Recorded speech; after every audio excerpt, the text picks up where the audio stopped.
Bon, ben écoutez, je pense on pourrait commencer tout de suite. On a déjà 4 minutes de retard. Alors, merci beaucoup d'être ici aujourd'hui. Tu peux t'asseoir, Fabien, si tu veux. Donc, très content de vous avoir ici aujourd'hui pour parler de la 3D relief et du retour potentiel de la 3D relief grâce à la VR et à la 5G. Aujourd'hui, c'est vraiment une présentation. En fait, ça va être séparé en 3 parties. Une petite partie présentation et ça va être vraiment de la prospective. On n'est pas là pour faire des grandes discussions théoriques et techniques. On est là vraiment pour présenter un peu où on s'en va. Et donc, il va y avoir une première partie qui va être vraiment plus une présentation de l'état des choses. Par la suite, on va avoir une petite conversation, Fabien Ramblier et moi-même. On va parler de la production 3D, du cinéma et de ce qui se passe aussi à la maison et ce qui s'en vient. Et puis, par la suite, on aura une période de questions. Donc, il ne faudra surtout pas se gêner. Il y a ici, à la fin, vous pourrez venir voir, j'ai un téléphone de Red, un téléphone de la société Rocket, avec du contenu 3D, donc vous pourrez voir à quoi ressemblent ces produits-là. Donc, pour commencer, peut-être un petit peu parler un petit peu de l'état de la situation dans la 3D. Alors, il y a l'école des pessimistes. L'école des pessimistes qui dit la 3D, ça ne dure jamais. La 3D, ça vient, ça repart tout de suite. 3D is dead. Donc, ça, c'est vraiment l'école des pessimistes. Moi, je suis d'une autre école. Moi, je suis de l'école de la 3D refuse toujours de mourir. Donc, à chaque fois qu'elle disparaît, elle revient. Et à chaque fois, elle est gardée par des passionnés de l'expérience. C'est qu'une fois qu'on a eu une bonne expérience en 3D relief, en général, on cherche à rester actif dans le domaine. Et c'est ces gens-là, les irréductibles, un peu comme plusieurs que je vois ici et nous, qui sommes des irréductibles de la 3D relief. Alors, si on regarde dans la vision pessimiste, on peut dire que la 3D est en crise. Il y a des éléments quand même qui sont... on peut chercher à faire semblant que tout va bien, mais il y a des éléments quand même qui sont assez flagrants. Par exemple, dans le cinéma 3D, il y a un déclin depuis plusieurs années du box-office 3D. Alors, à qui la faute? L'intérêt des consommateurs? Est-ce que c'est parce qu'il n'y a plus de promotion, parce qu'il n'y a plus de production faite que de la conversion 2D à 3D? Alors là, les théories se multiplient, mais force est d'admettre, à la fin de la journée, qu'il y a un déclin au niveau du box-office. Gemini Man, qui promettait énormément, malheureusement, n'a pas été le succès au box-office qui était souhaité. Donc, ça entraîne encore une fois un petit peu de, je dirais, un élan pessimiste sur la chose. En termes de réalité virtuelle aussi, ben, là aussi, ça fait mal. Sur le marché de la VR, on a remarqué effectivement que des gros projets, des grandes entreprises, des grandes stars de la production, les Jaunt, le projet Jump qui est disparu récemment la semaine dernière, la fin du Google Daydream, donc Google qui lance la serviette au niveau de la VR mobile. Soyons quand même précis sur ce point-là. Et au niveau des téléphones mobiles 3D, on a eu quelques nouvelles décevantes aussi avec Red qui a eu des critiques très mauvaises. Vous verrez le téléphone par la suite, vous me direz ce que vous en pensez. C'était sur plusieurs éléments de performance, probablement pas sur la 3D. Mais aussi Red qui a annoncé qu'il ne ferait pas de Hydrogen 2. Donc ça, carrément, on peut se dire « merde, ça va mal ». En revanche, il y a des éléments qui sont intéressants. Dans le cinéma 3D, il y a des irréductibles qui poursuivent la production, il faut le dire. On est rendu à notre 12e année de cinéma numérique 3D, c'est du jamais vu.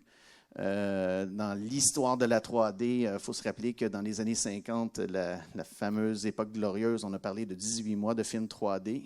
On est rendu à 12 ans, on n'est pas à la même place. Donc, on voit que lorsqu'on industrialise, on a des chances de succès et de maintenir l'expérience en salle. C'est vraiment l'élément clé, c'est d'être en mesure d'industrialiser la production et la distribution de l'expérience. Au niveau de la réalité virtuelle, ben, elle n'a pas sa place vraiment autant qu'on l'espérait à la maison. Elle trouve d'autres avenues dans les salles, dans la formation, dans le design de produits. HTC en a fait sa spécialité. Facebook continue à mener la bataille sur le marché consommateur et Sony, lui, a trouvé sa petite niche. Je suis tout heureux. Je fais mon petit truc avec ma console, ça va bien. J'ai un créneau pour ça. Et Sony s'en sert beaucoup aussi avec la très bonne nouvelle, c'est qu'avec la PS5, la Sony, le nouveau casque va sortir. Et Sony veut vraiment s'en servir comme un cheval de bataille pour se protéger contre le streaming de jeux. Donc, Sony va mettre la gomme sur les casques de réalité virtuelle. Donc, on va avoir une présence encore pendant des années de l'expérience. Finalement, au niveau des téléphones mobiles, bien, il y a des nouvelles technologies qui commencent à sortir. On en voit de plus en plus. Il y a aussi Rocket. J'ai le téléphone juste ici, qui devient le premier téléphone vraiment abordable. On parle d'à peu près 250 à 300 euros pour un téléphone comme ça, ce qui est plus qu'abordable, avec un effet qui est, encore une fois, plus que raisonnable. Donc, il y a vraiment une possibilité. Et ces gens-là, ce qui est très intéressant de la société Rocket, ce sont des gens qui ont une vision marketing des choses. Ce ne sont pas des passionnés de 3D qui sont là-dedans pour la cause. Ils aiment la 3D, oui, mais ils savent très bien comment faire pour essayer d'en faire un succès. Ils comprennent les enjeux et les défis qui peuvent se présenter. Donc, ce qui est intéressant avec la 3D, c'est qu'il faut comprendre que c'est un cycle récurrent depuis 180 ans. À partir du stéréoscope de Brewster, on a eu des vagues successives de 3D. Ça n'arrête jamais. Ça revient avec des moments forts, des moments plus creux, mais il n'y a pas une seule décennie où on n'a pas de la 3D qui est présente sur le marché consommateur. Et ce qui est aussi, si on regarde là, depuis les années 2000 quand même, des télé 3D en 2007, la DLP, le Blu-ray en 2009, Nintendo 2010, Oculus Rift en 2014, on voit quand même que le rythme, il est assez effréné depuis les années 2000. Ça s'accélère. On sent qu'on se rapproche d'une solution viable pour le marché consommateur. Et ce qui est aussi très intéressant, c'est qu'à chaque résurgence, on parle de volume quand même assez substantiel, assez conséquent. 3D TV, on parle de 170 millions de 3D TV qui se sont vendus. La seule console Nintendo 3DS s'est vendue à 75 millions d'exemplaires. Au niveau des casques VR, on est rendu à au-delà de 30 millions. Oui, ça inclut le Google Cardboard, mais quand même, on parle quand même de produits qui se sont vendus à des volumes assez intéressants. Donc, ma vision des choses, elle est plutôt optimiste, non pas parce que l'état actuel est vraiment super reluisant pour la 3D relief, mais c'est parce qu'on croit fondamentalement à la valeur de l'expérience 3D. Si elle est bien amenée, le consommateur répond. Si elle est industrialisée, le consommateur répond. Il se dépense encore 1,6 milliard de dollars par année au box-office pour voir la version 3D des films.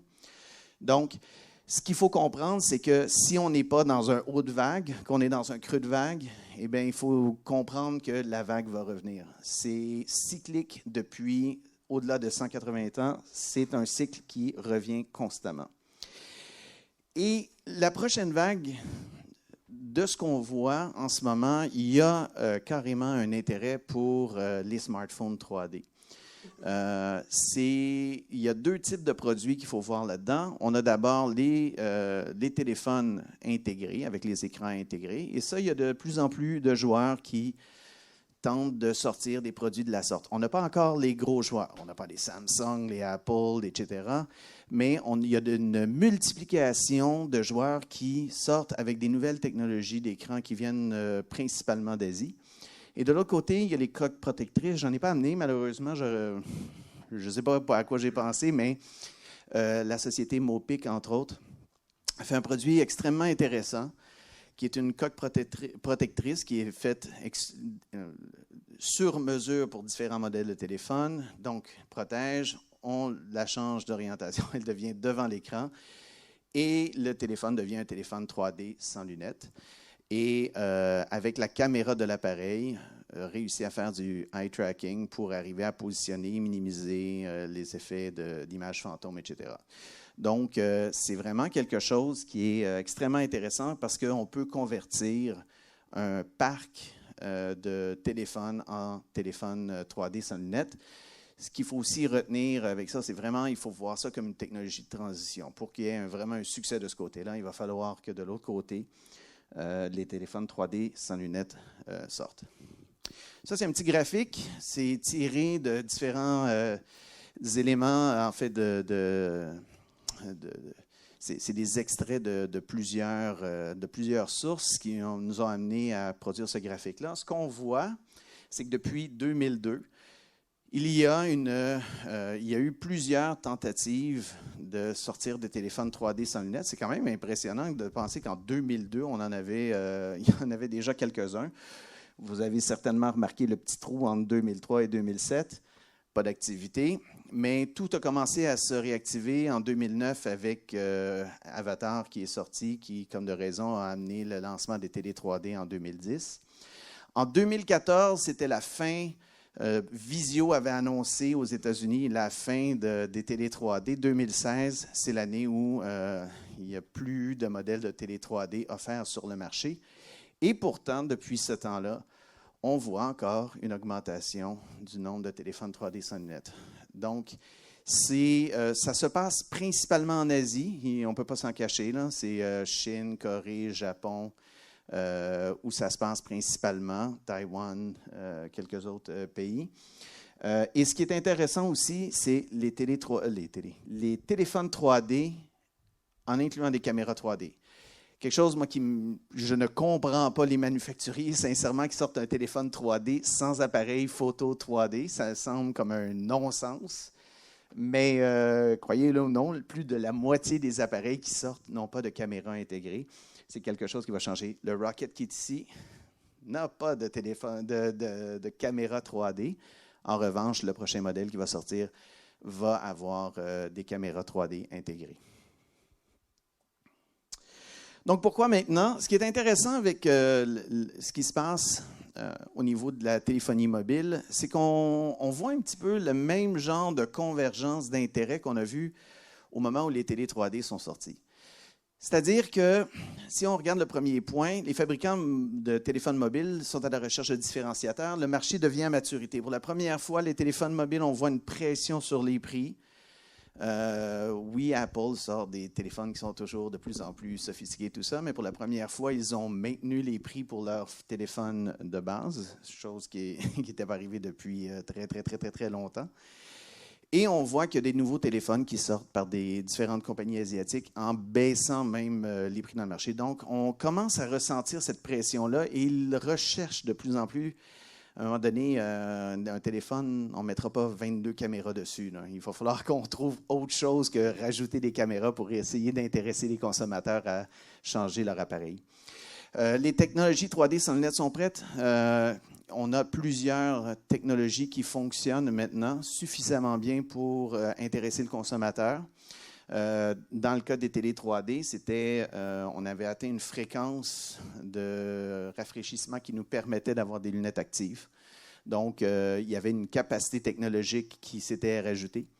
Les appareils à caméra multiples sont communs dans le marché. Maintenant, ce n'est plus un mystère. Avant, c'était beaucoup plus compliqué d'arriver à convaincre un fabricant de téléphone de mettre une deuxième caméra. Hérésie, ça va augmenter le coût de mon appareil. Aujourd'hui, non seulement il n'y a plus de défis technologiques, mais il n'y a même plus de défis économiques à rajouter une caméra, ce qui permet vraiment d'apporter cet élément-là. Et finalement, la 5G. La 5G, c'est un peu le Blu-ray du téléphone mobile, c'est-à-dire que lorsque les films 3D ont commencé à sortir, on a vu que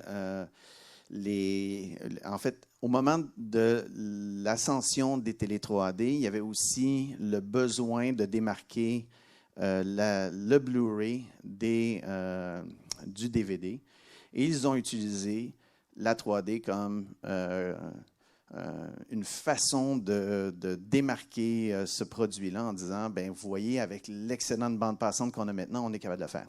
Et en ce moment, ce qu'on voit, j'ai été à plusieurs meetings en Corée, au Japon, avec Samsung, avec LG, avec Sony, avec différentes personnes qui nous répétaient fois après fois qu'est-ce qui s'en vient en VR parce que On a SK Télécom qui nous demande plus de bandes passantes et des applications qui vont faire en sorte qu'on va avoir besoin de plus de bandes passantes. Qu'est-ce que vous avez à offrir de ce côté-là?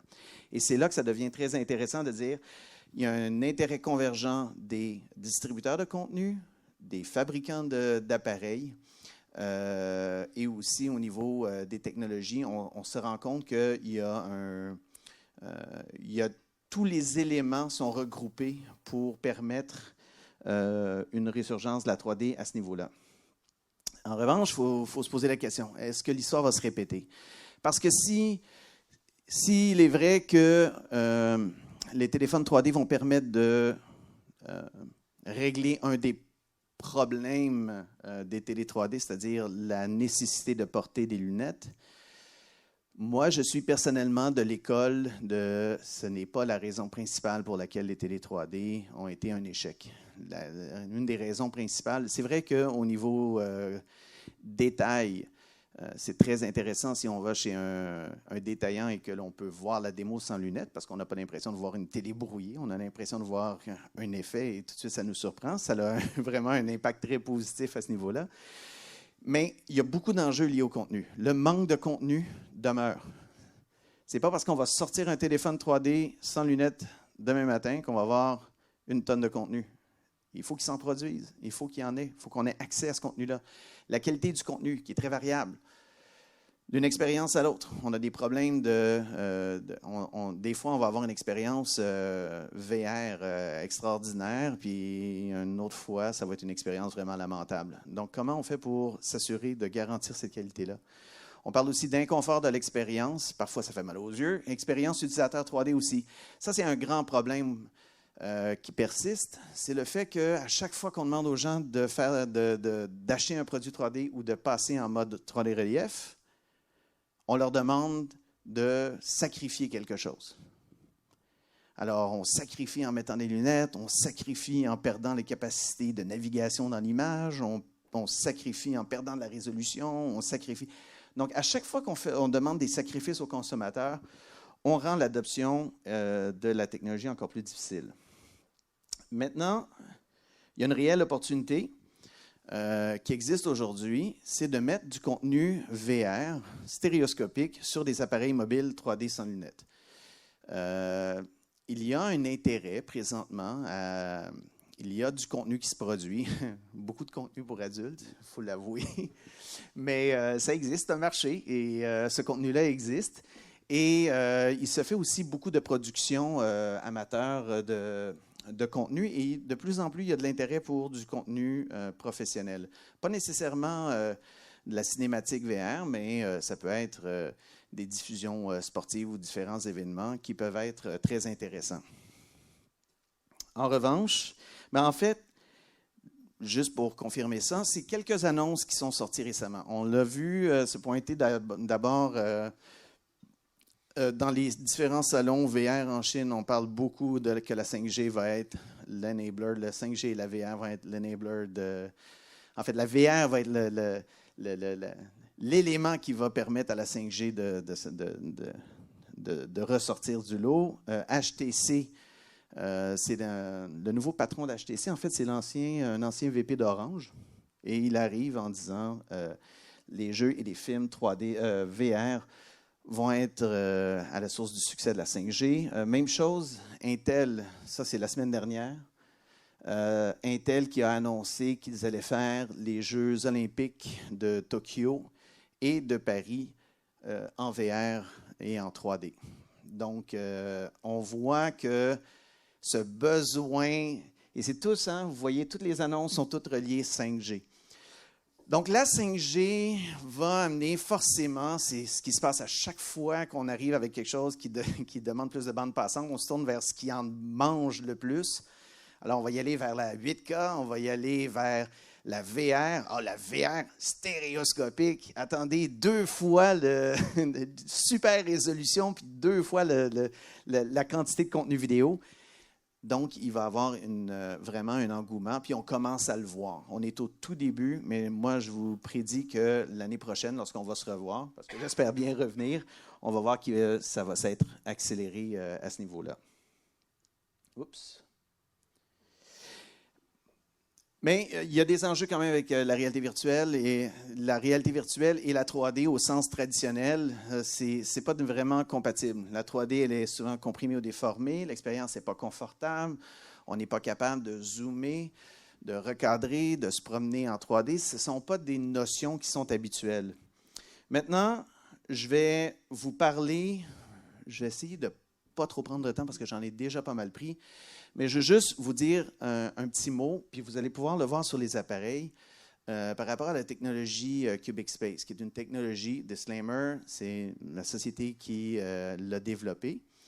Mais c'est une technologie qui permet de faire, c'est basé vraiment sur un modèle mathématique fondamental. Ce que ça permet de faire, c'est de faciliter, on fait une captation unique et une distribution unique d'un seul fichier source, un seul fichier maître ou un fichier de distribution, et on est capable de faire l'adaptation du contenu de manière automatique et en temps réel pour chaque appareil et pour tous les utilisateurs. Et ce que ça permet, c'est vraiment une expérience utilisateur 3D de qualité supérieure. On parle de pouvoir se promener à l'intérieur de l'image, zoomer in, zoomer out, etc. On peut tout faire ça à la manière d'une expérience 2D. Donc, je vais... Oui, très, très, très rapidement, là, mais ça, c'est pour ceux qui sont intéressés. Donc, ce que ça prend, ça nous prend de l'information sur la captation, les caméras, la distance entre les caméras. On ajoute l'information de visionnement, donc la distance à l'écran, la distance entre les yeux de la personne, la distance interpupillaire. Mais ça, on peut le faire de manière très généralisée, un adulte moyen, un enfant moyen, disons. Et ensuite, l'information d'affichage. Donc, on va chercher l'information sur la taille de l'écran, la résolution de l'écran, le type de formatage 3D, etc.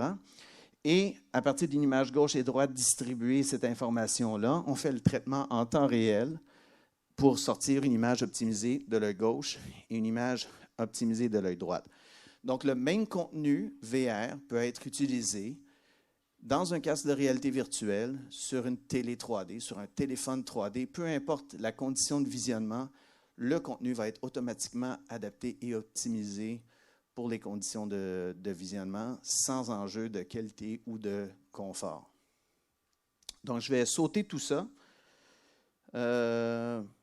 Oui, technique, je vais repasser.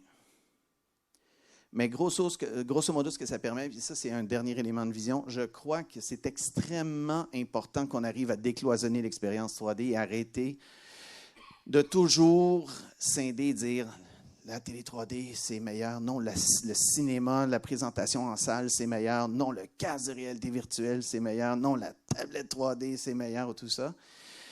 Je crois que ce qui est plus important, puis dans cette vision-là, c'est de dire, non, ce qui est important, c'est d'arriver à donner au consommateur la possibilité de créer son propre contenu et de lui permettre de facilement partager le contenu et le regarder de la manière dont il le souhaite.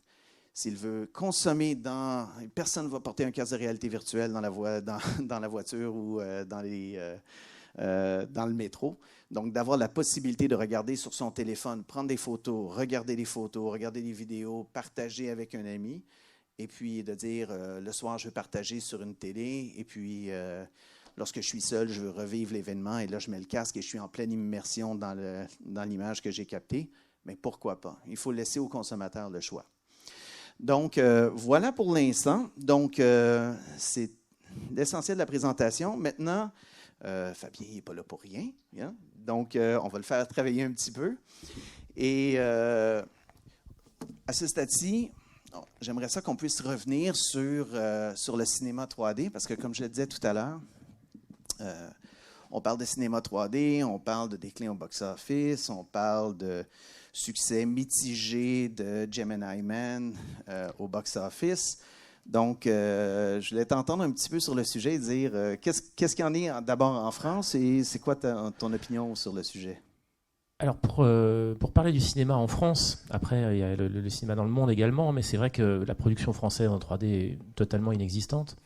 Et je pense qu'on a fait très très peur aux producteurs et aux distributeurs en France avec des coûts faramineux dans les années 2010, au début des années 2010, et ça a été assez catastrophique parce que on leur a survendu un produit qui était finalement beaucoup plus simple à tourner que ce qu'on leur annonçait. et qui aurait pu être beaucoup moins coûteux. Mais malheureusement, c'est ce qui est resté, et du coup, ça a très très vite dégoûté les producteurs, les distributeurs possibles.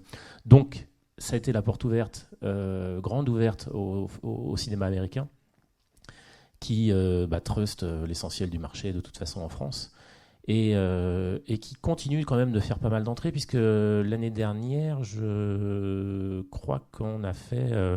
on a quand même, si je me souviens bien, Stéphane, si je ne me trompe pas, plusieurs centaines de millions d'euros de recettes de films 3D en France, ce qui est quand même pas négligeable. Et tu parlais de l'échec de Gemini Man. Moi, je le prends un peu à l'inverse, dans le sens où on franchit encore une étape avec ce film-là, puisque Gemini Man a été tourné en 120 images secondes par œil, ce qui est un format qui est assez difficile à diffuser. Le premier film qui avait été tourné comme ça, c'était Billy Lynn, de Ang Lee déjà, qui a eu une diffusion absolument confidentielle. C'est un film qui avait coûté 40 millions, qui en a rapporté 1 dans le monde, mais qui n'était pas diffusable, puisqu'à l'époque, il y avait un type de projecteur et de serveur qui était capable de le projeter. C'était ridicule. Là, on a vu cette année, depuis le printemps, on a vu Paramount a fait des pieds et des mains pour pousser les exploitants de salles à diffuser en HFR, au minimum en 60 images secondes. On a fait un petit peu de lobbying avec le site Halluciné, pour lequel je travaille, je fais des critiques de cinéma 3D. On a fait un peu de lobbying aussi auprès de Gaumont, et ils ont fini par lâcher le coup et sortir dans pratiquement tout leur complexe équipé Dolby Vision la version 120 images secondes. Donc ça, c'était un gros... Et on parle de combien de salles environ? Une bonne quarantaine de salles en France quand même. Et on avait Kinépolis qui, dans tous ces complexes, avait au minimum une salle HFR 60 images secondes, ce qui était déjà pas mal. Et les salles Gaumont qui n'étaient pas équipées en 120 pouvaient le diffuser en 60. Tous les complexes Gaumont l'ont diffusé en 60. Et il y a eu très peu de diffusion en 2D, à part chez UGC, mais on connaît leur manque d'intérêt pour la 3D et l'échec que ça avait été pour eux à l'époque d'Avatar. Voilà. Donc, c'est pas un échec pour moi, puisque ce film, j'ai ressorti les chiffres sur IMDb, qui a coûté... Évidemment, ça s'est arrêté. Je vais le ressortir. Gemini Man qui a coûté... On y arrive. C'était plus bas, je ne sais plus où c'était. Qui a coûté 138 millions quand même, ce qui est pas négligeable, en a rapporté 161. Donc, c'est pas le gros succès, mais c'est pas un échec non plus. En revanche, pour ce nouveau format, qui à la base était pratiquement indiffusable, on se rend compte que c'est quand même un beau succès. Donc ça montre peut-être une nouvelle ouverture sur la 3D. C'est vrai que le HFR apporte énormément de choses à la 3D. Beaucoup de gens se plaignent dès qu'il y a des mouvements de caméra, que l'image strobe, et c'est très désagréable. On n'a plus ça du tout avec le HFR, puisqu'on a 2 fois 120 images secondes, on a une fluidité d'image qui est absolument extraordinaire, ce qui permet de redonner de la dynamique dans le montage, d'avoir des mouvements de caméra qui sont strictement les mêmes que des mouvements de caméra 2D, et avec encore une meilleure image qu'en 2D, puisqu'on a une plus grande rapidité de diffusion. Donc là, on tient vraiment quelque chose, sans aller forcément jusqu'au 120, mais déjà tourné en 50 ou en 60 images secondes, on a déjà quelque chose de très confortable et visuellement très intéressant. C'est vrai que ça peut sembler un petit peu dérangeant au départ. Moi, j'avoue que j'étais plus dérangé par l'étalonnage HDR que par le HFR. Que l'étalonnage HDR était une catastrophe sur Gemini Man, et j'en ai discuté avec Demetri Bortelli, qui est le stéréographe du film, qui était tout à fait d'accord avec moi. Et en revanche, on sentait dans certaines séquences de nuit beaucoup plus sombres qu'il y avait un vrai potentiel sur le HFR, et c'est vraiment ça a un rendu extraordinaire. Donc tout ça pour dire qu'on peut revenir à la 3D au tournage. On peut faire des nouvelles choses qui vont, je dirais, piquer un peu la curiosité du spectateur. Ça a été le cas. Moi, j'ai vu sur les réseaux sociaux d'Halluciné, les gens cherchaient tous comme des fous les salles en 120 images secondes. J'ai vu des gens faire 3 heures de route aller, 3 heures de route retour pour aller le voir en 120 images secondes.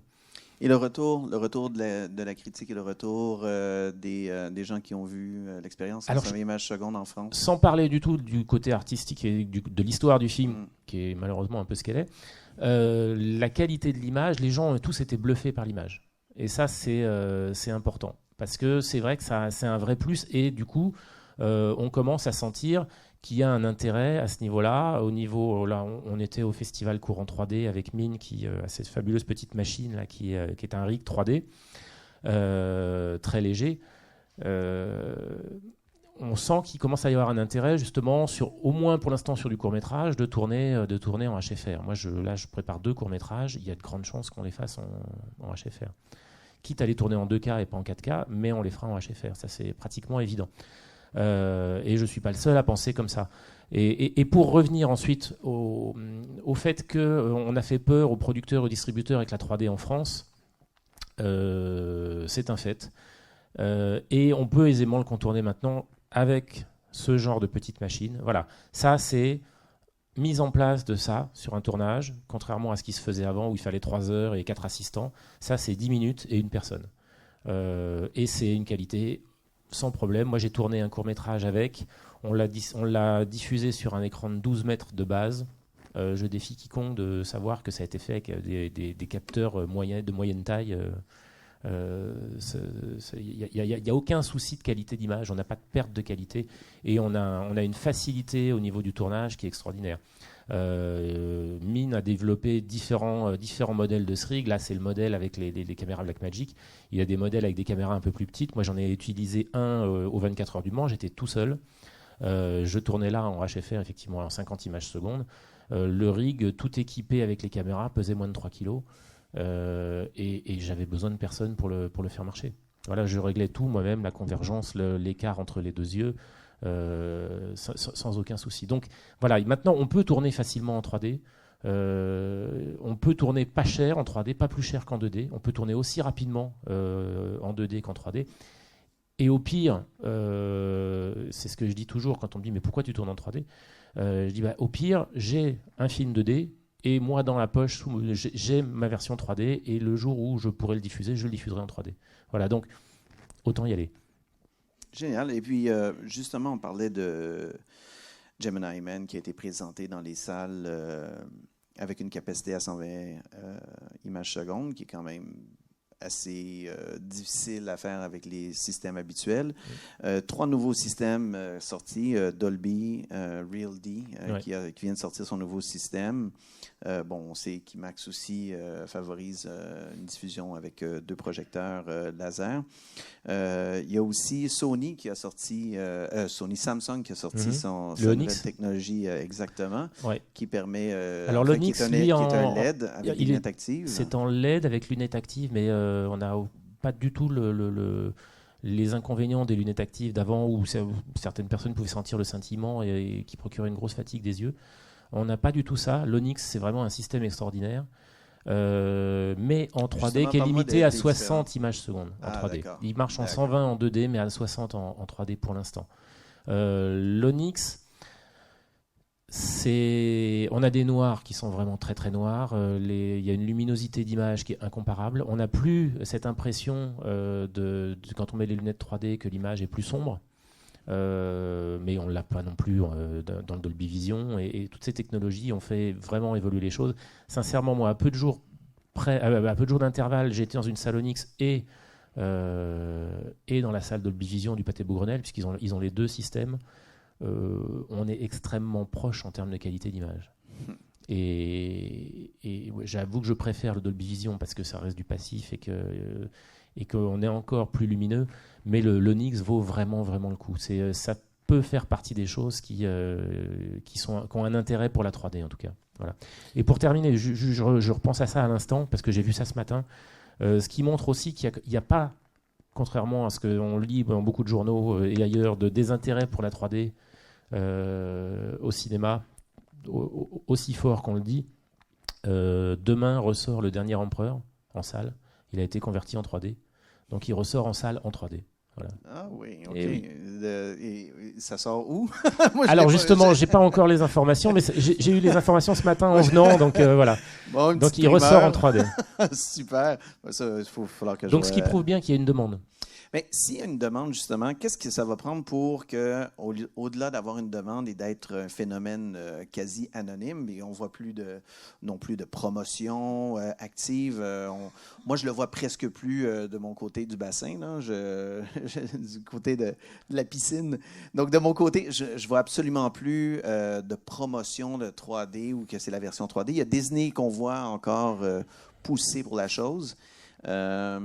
Mais qu'est-ce que ça va prendre pour ramener à l'avant? Est-ce qu'un Avatar, la nouvelle Oui. suite des Avatars, est-ce que ça peut ramener un certain engouement? Ou une Je certaine... pense qu'Avatar peut ramener. Malheureusement, la sortie a été redécalée à 2021. Je pense que le vrai problème vient pas des spectateurs ou du contenu. Je pense que le problème vient des fabricants. Les fabricants, ils passent leur vie à courir après la nouveauté et à laisser tomber ce qu'ils faisaient juste avant. Tu le disais tout à l'heure, il y a eu 170 millions de télé 3D qui ont été vendus. Le jour où ça s'est arrêté, ces télé 3D, on continue de les trouver d'occasion au prix de vente du neuf, parce que les gens se les arrachent. Donc ils ont laissé tomber cette technologie alors qu'il y avait encore une demande. Le Blu-ray 3D, même s'il y a un petit déclin des ventes, se maintient par rapport aux ventes de Blu-ray classiques. Il y a toujours une demande. Mais les constructeurs, ils ont couru après la 4K, maintenant ils courent après la 8K. Ils ont espéré courir après la VR, mais moi je suis moins optimiste que toi. Et on atteint la 5e année de VR. On a vendu 20% du nombre de télé 3D sur la même durée, ce qui est quand même pas terrible. Ça reste un marché de niche. Je crois pas du tout au développement de la VR pour du film, parce qu'il faut être réaliste, on ne tient pas plus de 20 minutes avec un casque VR sur la tête. En revanche, j'y crois pour le jeu, j'y crois pour la muséographie, j'y crois pour la formation des employés dans certaines sociétés. Je crois plus à ce que tu disais, c'est-à-dire à la VR 3D sur des téléphones mobiles, sans le casque. Mais ça redevient pratiquement du cinéma. Mais la VR, pour moi, ça reste un marché de niche qu'il faut séparer du cinéma, du documentaire et de ce genre de choses. Et c'est Ang Lee qui avait une très bonne phrase sur la VR, en expliquant qu'on perd le point de vue de réalisateur. Et il dit, moi, ma réalité virtuelle est beaucoup plus belle que la vôtre. Voilà. Oui, c'est une opinion. Ouais, je dirais que pour revenir sur la place de la réalité virtuelle versus la télé 3D, moi je suis tout à fait d'accord que la télé 3D, il y a des gens qui ont abandonné beaucoup trop rapidement avant même d'avoir eu le temps de faire mûrir le concept.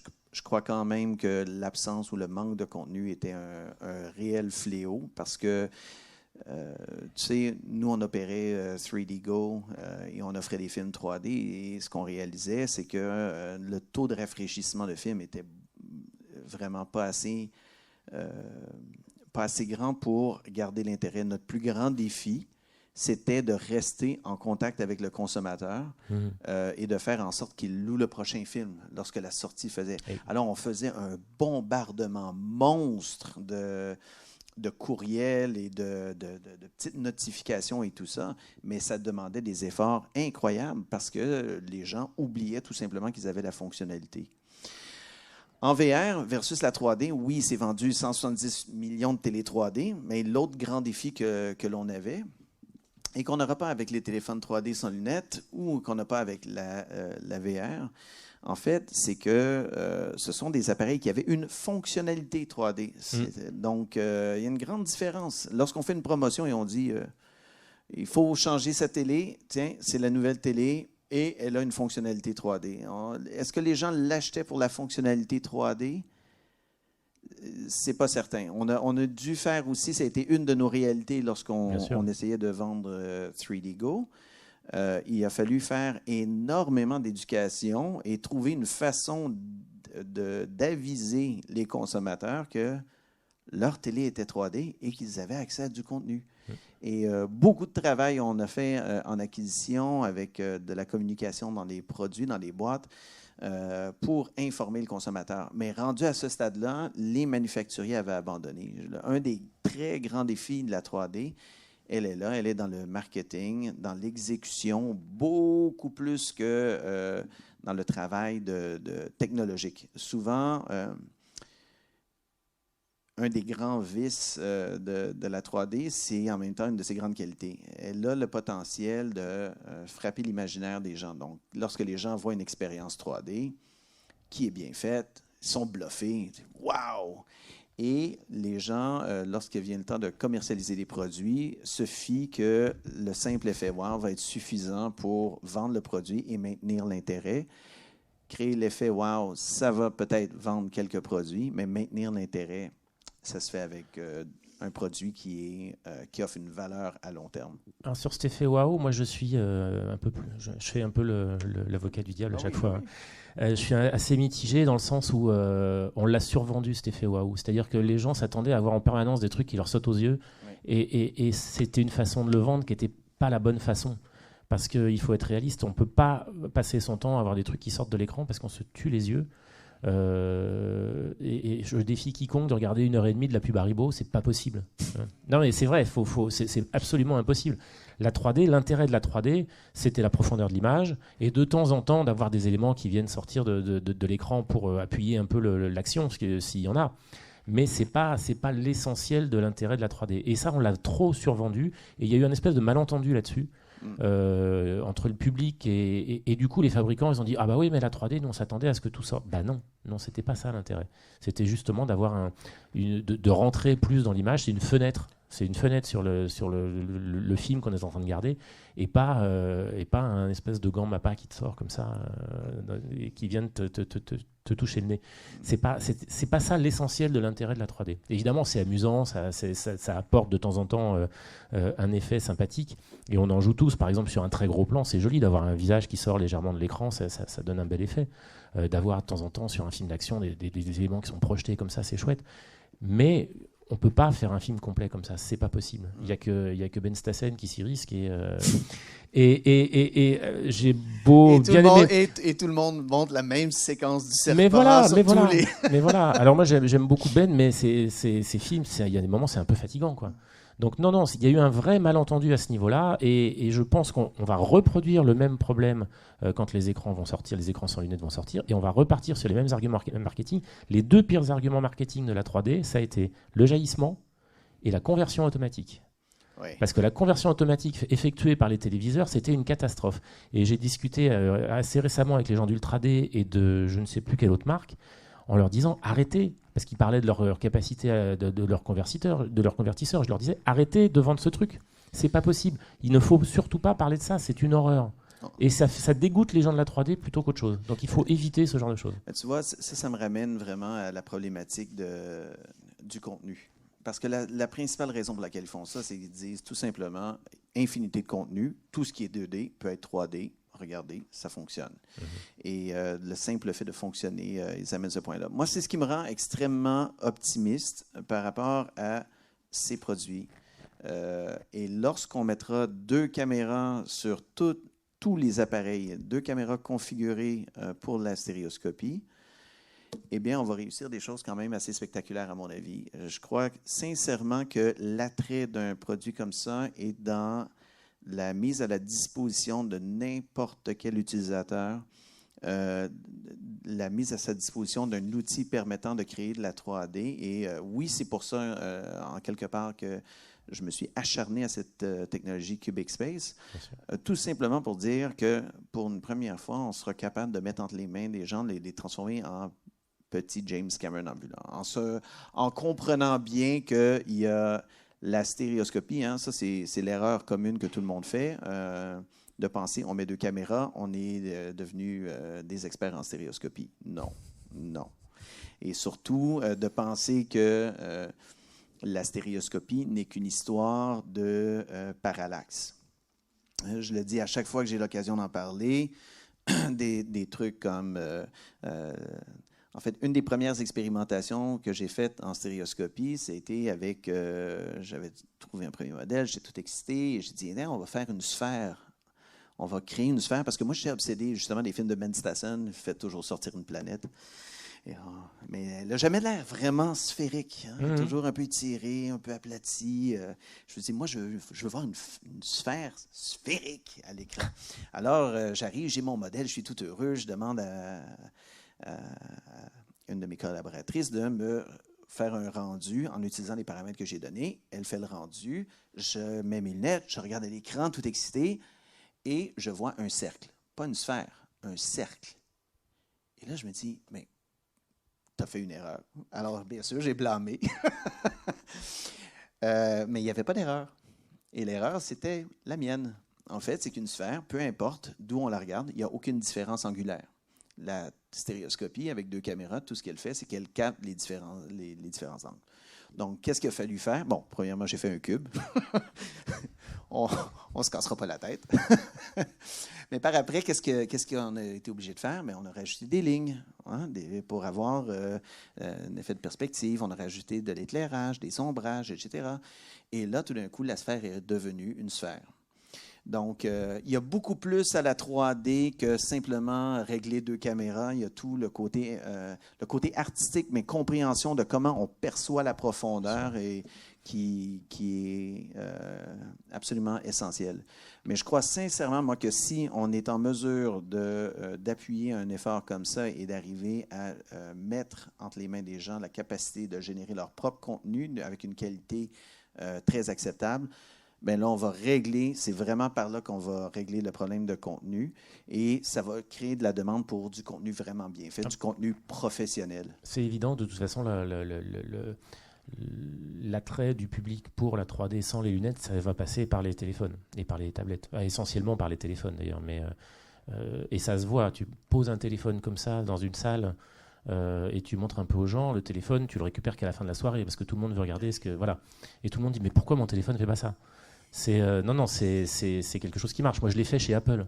Au milieu de vendeurs chez Apple, et les mecs, ils étaient tous autour de moi avec mon téléphone. Ils disaient, mais pourquoi les nôtres font pas ça?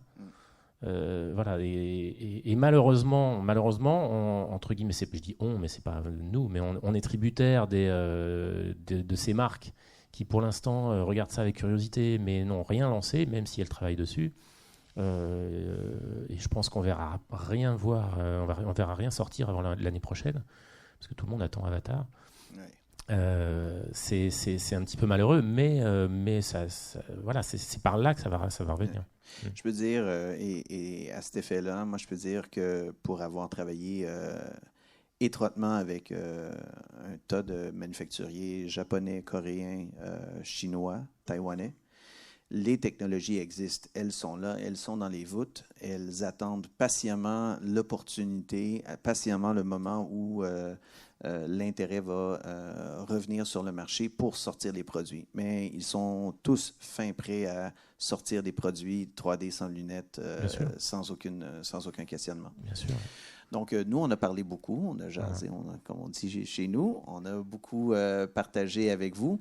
Maintenant, est-ce que vous avez certaines questions spécifiques à nous poser quant au marché, à la 3D sans lunettes, peu importe?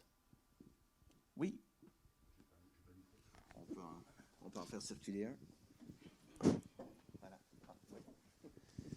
Effectivement, c'est pour revenir un peu sur le marché. Je pense que le problème, c'est pas la techno qui est là, c'est pas le hardware qui est là. Il y a des constructeurs. Je pense que c'est vraiment le contenu. Et je pense que je suis pas tout à fait d'accord avec toi. Je pense qu'il y a du contenu, peut-être pas autant que la 2D évidemment, mais il y a du contenu. Mais je pense que le problème vient de la frilosité des distributeurs. C'est surtout ça. Le maillon faible, il est là, parce qu'il n'y a pas de désamour du public. Les chiffres le prouvent. Alors, Fabien m'a posé la question. Alors, effectivement, en 2018, il y a eu un petit peu moins d'entrées qu'en 2016. Je n'ai pas les chiffres de 2017 parce que le CNC les a planqués, parce qu'eux aussi, ils n'aiment pas la 3D. Je le dis, je ne sais pas s'il y a des gens du CNC, mais ils ne sont pas du tout là pour subventionner ce type de techno. Alors, je peux le dire parce que maintenant, je suis en dehors, donc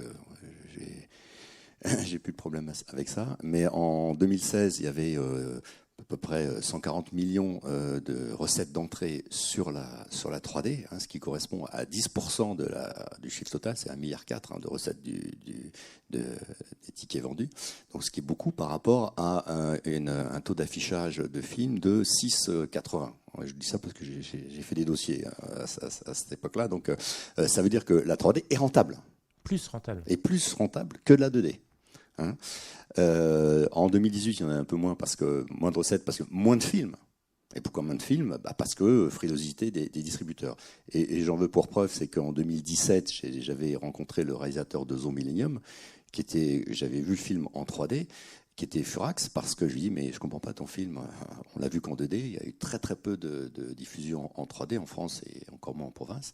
Il m'a dit, oui, mais ça moi je l'ai fait en 3D parce que je voulais la 3D, j'aimais la 3D, mais le problème, c'est que le distributeur a eu peur de la 3D et ne savait pas commercialiser la version 3D.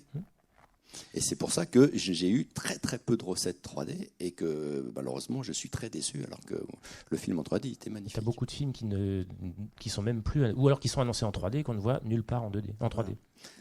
Et donc voilà, et le lien, je pense que le lien est là. Alors est-ce que c'est spécifique à la France ? Moi je parle du marché français, le marché nord-américain, ils sont. Et comme par hasard, les exploitants de salles prennent des films 3D, des blockbusters. Parce qu'ils sont sûrs d'avoir du revenu et des tickets vendus dans leur salle. Donc ils ne prennent pas de risques non plus. Personne ne prend des risques en France. En tout cas, je parle au niveau de la France. Et ils font surpayer les tickets. Oui. Ben, effectivement, c'est la même tactique. En Amérique du Nord, c'est la même tactique. Et on remplit les salles de la version 3D parce qu'on sait que dans la première semaine, les gens veulent voir le film, peu importe le format, ils vont aller voir le film. Donc, on essaie de pousser de cette façon-là. C'est un peu la stratégie qui est utilisée.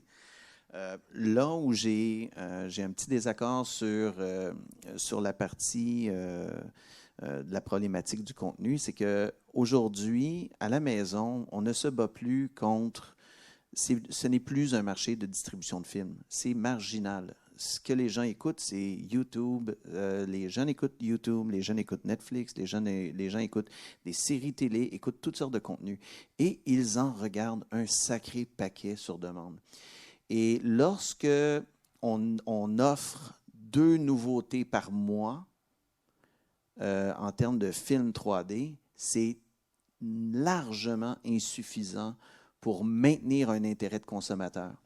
Et il est là le grand défi. Le défi n'est pas dans la présentation et la qualité même de l'expérience, même si on a certains enjeux à ce niveau-là. Le plus grand défi, c'est de faire en sorte qu'ils n'oublient pas que leur produit est 3D. Et qu'ils l'utilisent régulièrement. Dans les cas de réalité virtuelle, c'est une autre problématique. C'est vraiment, ils n'ont pas le temps de l'utiliser. Hein. En moyenne, c'est 8 heures par mois. Les statistiques, c'est pour les utilisateurs de VR, c'est 8 heures par mois. Moi, je trouve même que c'est beaucoup. Parce que qui a le temps? On le sait qu'on ne peut pas regarder on peut pas porter notre casque à l'extérieur de la maison, donc il reste le temps qu'on a à la maison, une fois qu'on l'a passé avec famille, enfants. Donc, soit que c'est des célibataires, soit que c'est des gens qui ont vraiment un pouvoir de négociation que moi, je n'ai pas. Mais, mais avoir du temps et de la disponibilité pour vivre cette expérience-là n'est pas là. Par contre, les gens regardent énormément de séries. Quibi, la nouvelle lubie de Jeffrey Katzenberg pour sortir du short form, donc du court-métrage 10 à 20 minutes, des épisodes de 10 à 20 minutes très condensés. Ils font le pari que les gens vont regarder sur leur téléphone continuellement des séries comme ça. Mais en fait, la vérité, elle est là, c'est que les gens consomment leur contenu à partir de ces appareils-là et en quantité phénoménale. Si on n'arrive pas à créer un marché où une plateforme où les gens vont pouvoir s'échanger ce même type de contenu-là, mais en 3D, on n'arrivera pas à maintenir un intérêt suffisant. Oui, mais comme tu dis, c'est sûr, c'est device, mais ces devices ne sont que 2D. Donc les constructeurs attendent qu'il y ait du contenu pour lancer leur device 3D. Les distributeurs attendent qu'il y ait des devices 3D pour investir dans le contenu. Enfin, c'est le serpent qui se mord la queue. Et voilà. Et ce qui manque au niveau national et peut-être aussi international, c'est une réelle volonté politique et financière pour investir dans les contenus 3D au niveau cinématographique et télévisuel. Et c'est pourquoi ça marche en Chine, parce qu'il y a cette volonté. Le gouvernement chinois oblige les producteurs à faire du contenu 3D. Et toutes les salles qui sortent, toutes sont en 3D. Oui. C'est définitivement un enjeu. Il faut rappeler aussi qu'il y a quand même pas mal de films 3D. Moi, j'ai fait une liste assez exhaustive du nombre de films 3D qui sont sortis depuis les années 20 dans le monde. Il y a plus de 2500 films qui ont été faits. Quel que soit le pays, il y a des films dont personne n'a jamais entendu parler, des films indiens, des films du Bangladesh, des films de tas de pays d'Indonésie, on n'aurait jamais imaginé qu'ils allaient produire du film 3D. Ils font en minimum, tous ces pays-là font 3, 4, 5 films par an.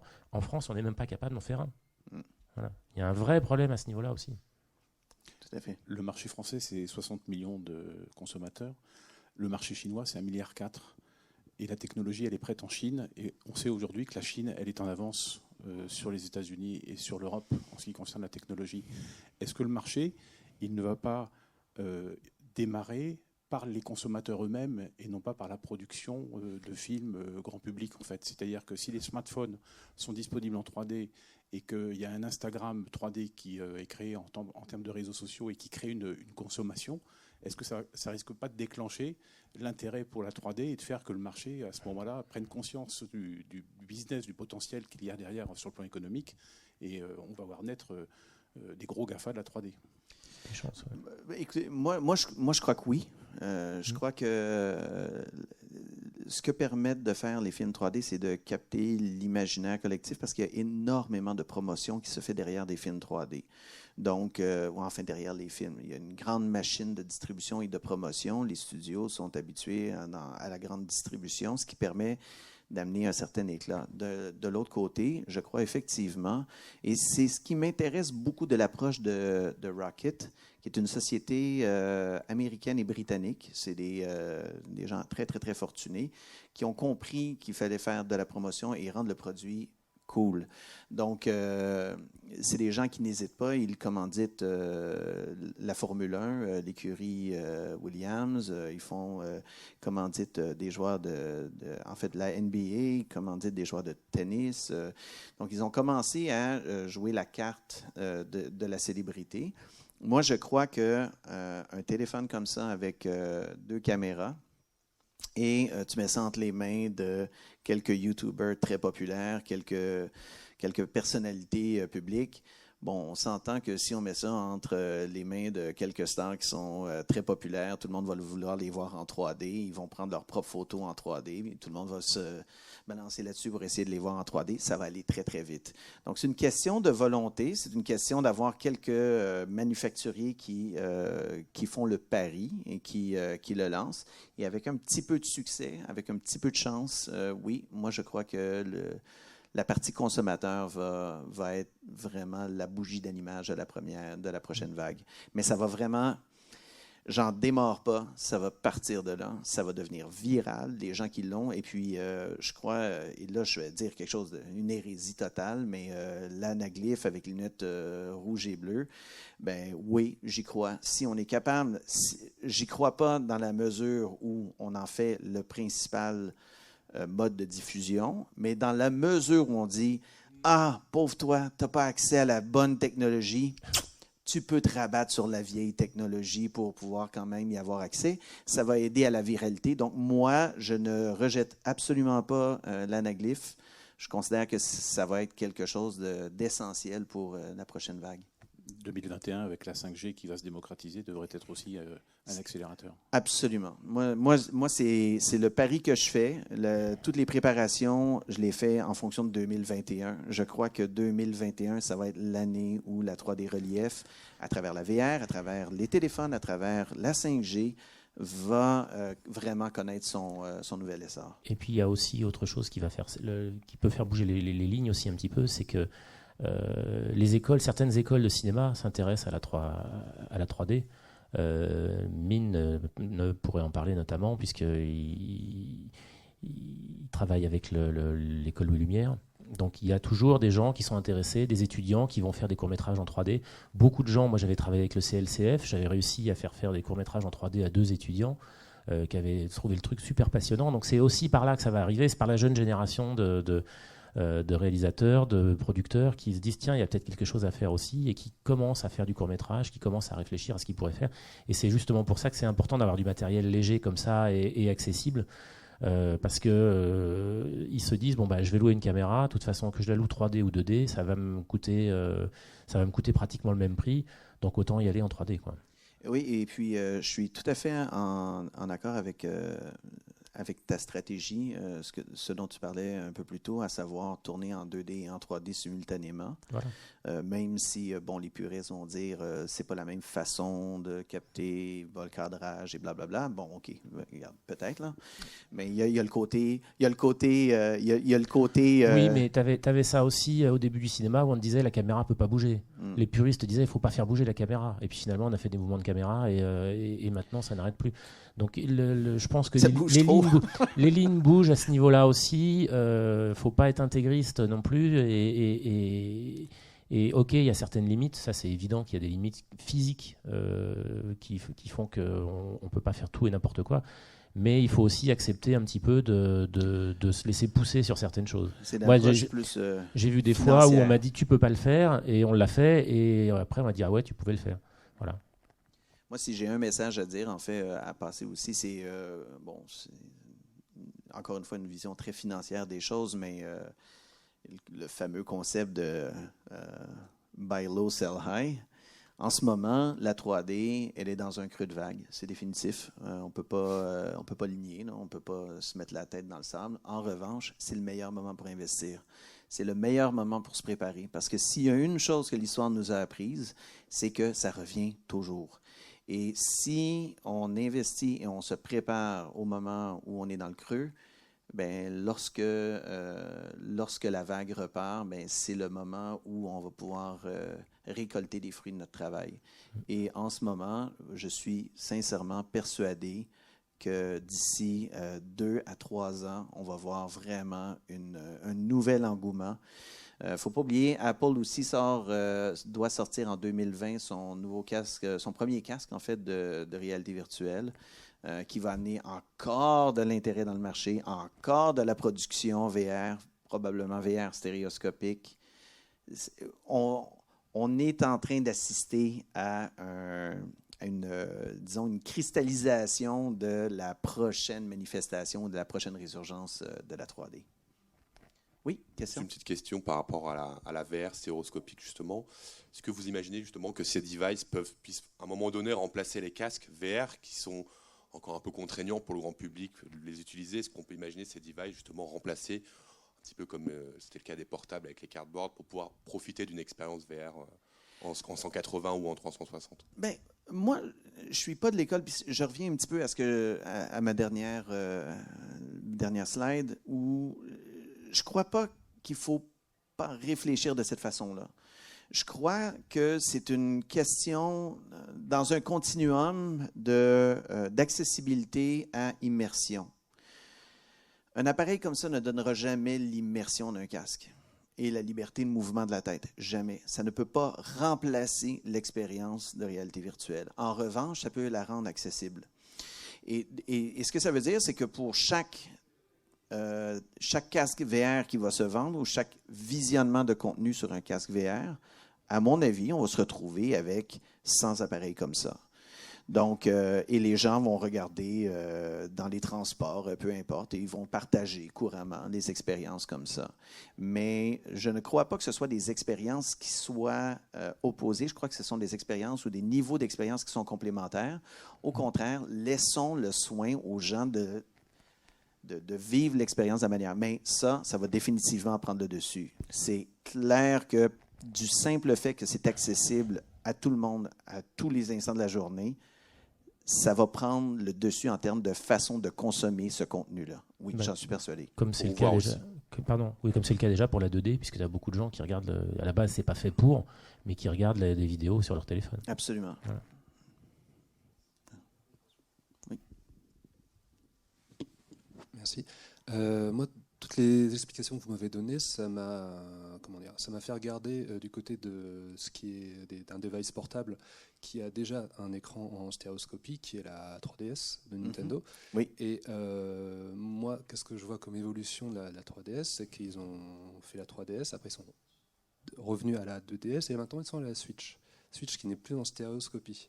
Donc est-ce que c'est pas aussi un message entre guillemets d'alarme au niveau de la stéréoscopie qui indique que l'utilisateur lambda n'est pas forcément prêt à avoir un device en stéréoscopie? Ça revient toujours à une question de valeur ajoutée de ce qu'on propose comme expérience. La 3DS comme outil de captation, je ne sais pas si vous avez déjà regardé des photos 3D sur la 3DS, c'est... Il y a eu quel pourcentage de jeux faits en 3D pour la Nintendo? Et c'est là, et ça, c'est où on allait, et c'est où on allait tout de suite après. C'est qu'il faut avoir une combinaison de qualité d'expérience, de valeur ajoutée, mais de contenu également. Et c'est toujours la même... C'est toujours la même chose qui se reproduit à chaque fois. C'est qu'on sort des produits et après ça, on ne supporte pas le produit, on n'arrive pas à donner suffisamment de valeur ajoutée, ou on ne donne pas suffisamment de soutien au produit pour faire en sorte que le consommateur va continuer d'utiliser la fonctionnalité. Si on a un jeu 3D qui sort, parce que faut pas oublier, dans les sorties de films, c'est la même chose qu'on a vécu avec 3D Go. Donc, oui, on sortait 2 nouveautés par mois en général, mais on avait une surreprésentation des films d'animation et parfois on avait un film d'horreur. Les gens ne veulent pas voir un film d'horreur. Donc, pour eux, le nombre de nouveautés intéressantes, c'était 1 fois aux 3 mois ou aux 4 mois. Et il n'y avait pas d'intérêt non plus. Je pense qu'une autre problématique avec la 3DS, c'est que... en fait, c'est encore une fois réfléchi dans un cadre, non pas d'écosystème, mais de système isolé. Alors, on ne pouvait que prendre ses propres photos et jouer à son jeu, mais on ne pouvait pas nécessairement partager, échanger. On ne pouvait pas non plus le mettre sur une télé. Moi, j'ai eu aussi le téléphone LG, l'Optimus, j'avais une télé LG 4K 3D. Et j'étais incapable de prendre des photos que je prenais avec l'appareil, avec le téléphone. J'étais incapable de les mettre sur la télé. Ouais. Même fabricant, même manufacturier, on n'était même pas dans un mode d'écosystème. Donc, je pense que ces problématiques-là, oui, vont se présenter et vont continuer de se présenter. Mais je pense que si on arrive à générer suffisamment de contenu et de générer et de supporter le produit, je pense que oui, des produits vont avoir du succès.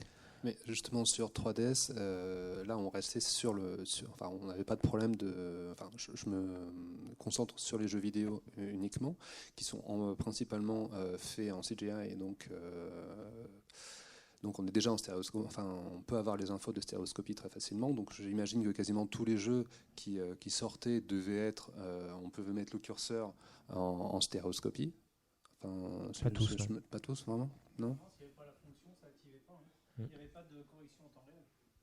Il n'y avait pas de, pardon ? Génération. Parce que... Ben non, mais je ne parle pas de vidéo, moi, justement. Je parle non, mais même pour les CGI, ça ne marchait pas. Il n'avait pas été pensé le 3D, il ne sortait pas en 3D dans la 3D. C'était pas tous les jeux C'était pas tous les jeux. Non, c'est ça le problème. Non. Aux grandes dames, justement, des mômes qui disaient pourquoi celui-là, il n'est pas en 3D. D'accord. Moi, j'ai un fils qui est en primaire, qui a une 3DS depuis quelques années. Quand les jeux ne sont pas en 3D, il se demande. Ouais, c'est ça, c'est ça, sur la totalité. Et parce que ça ne demande pas grand-chose. Enfin, de leur côté, ils mettent juste une deuxième caméra. C'est du temps perdu et c'est de l'argent perdu. Mais je pense qu'il faut aussi penser qu'il faudrait un petit peu que les fabricants arrêtent de se regarder le nombril.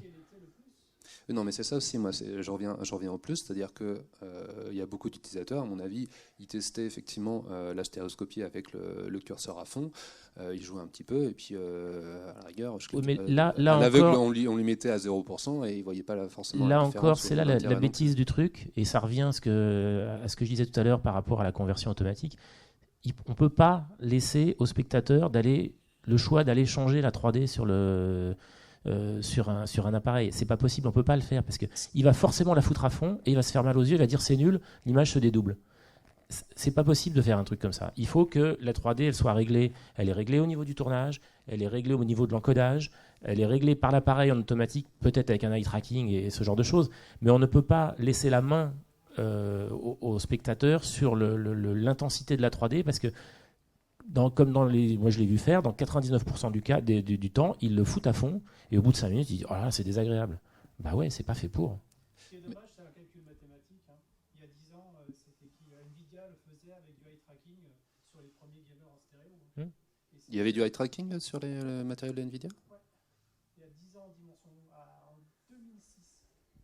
Parce que Mais pas avec le casque pas avec les lunettes. Juste un écran. Mais pour le gamer qui va passer des heures et des heures devant un jeu vidéo, c'est important que la stéréo soit Parfaite. parfaite. Oui, parce que C'est tout simple. Mais c'est hallucinant. Moi, j'ai eu la chance et on va dire le malheur. À cette époque-là, je faisais la promotion de Nintendo pendant 4 ans. Quand j'ai eu le prototype 9 mois avant qu'elle sorte, j'ai vu ce truc-là avec ce bouton curseur. la 3DS. La 3DS, j'avais le proto dans les mains. J'ai vu, on va dire, un réglage de 0 à 100%. En tant que stéréographe, je le mettais à 15%. Oui, voilà. C'est simple, il suffisait de prendre en compte la distance des enfants et d'en déduire la stéréo naturelle. Et le soir même où j'étais en train de faire cette pub, j'ai appelé une amie qui a Necker en parlant du développement de l'enfant, de la vision et tout ça. Et un an après est arrivé ce fameux rapport qu'a demandé les Robin des Bois avec l'INES, où ils ont dit, pour faire simple, de résumer de ce dossier de je ne sais plus combien de temps, que tous les professeurs, les opticiens étaient incompétents pour statuer sur cet objet qui ne citait jamais à aucun moment dans le compte-rendu, il parlait juste de 3D, machin, de jeux et autres, en disant il faudrait refaire une étude avec des gens compétents. Et à cette époque-là, nous, avec UP3D, on était parfaitement compétents pour donner ces chiffres.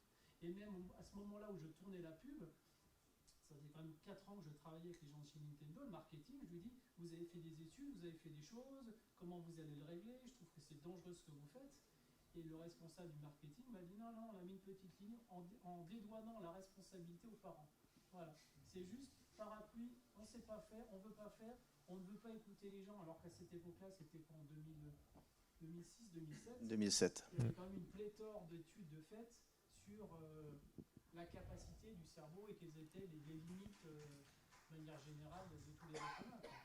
Par contre, pour rejoindre ce que tu dis, Nicolas, déjà à l'époque, même si c'était une console de jeu, il y avait eu une volonté, même faible, mais une volonté de Nintendo de faire l'acquisition de contenu pour aussi avoir du contenu linéaire, des films sur la 3DS. Ça n'a pas duré longtemps, mais il y a eu de l'achat de courts-métrages, de petits films courts, donc qui étaient un peu les prémices de ce que tu racontes, d'accès à des plateformes de contenu pour donner un sens au device que les gens avaient acheté, en sachant que les jeux seuls ne suffiraient pas à rendre l'objet intéressant et pérenne. Je pense qu'il faudrait aussi que, c'est ce que je disais tout à l'heure, que les boîtes qui fabriquent ce genre de matériel regardent un peu les jeunes générations et regardent pas les trucs entre eux. Il y a une génération de mecs de 40 balais. Parce que moi, je vois les mômes au cinéma, quand ils vont voir un film et qu'il n'y a pas les lunettes, ils se demandent pourquoi. C'est devenu ça, vraiment. Donc la 3D, il y a un vrai potentiel auprès du jeune public. Je parle de petits de 4, 5, 6 ans jusqu'à des ados. Et ce jeune public-là, même si on dit oui, tout est fait pour eux, non, c'est pas tout est fait pour eux. Tout est fait pour avoir un maximum de rentabilité. Et les marketeurs, ils n'ont toujours pas compris que c'est eux qui vont faire la rentabilité. Donc les mômes, ils sont prêts à ça. Ils attendent ça. La 3D sans lunettes, moi, mon fils, il regarde des courts-métrages en 3D ou même des longs-métrages en 3D sans lunettes sur un téléphone ça lui semble parfaitement naturel. Il va au cinéma, il n'y a pas les lunettes, il dit mais pourquoi c'est pas en 3D ? Voilà. Et c'est ça qu'il faut prendre en compte au niveau de la création et au niveau du marketing derrière.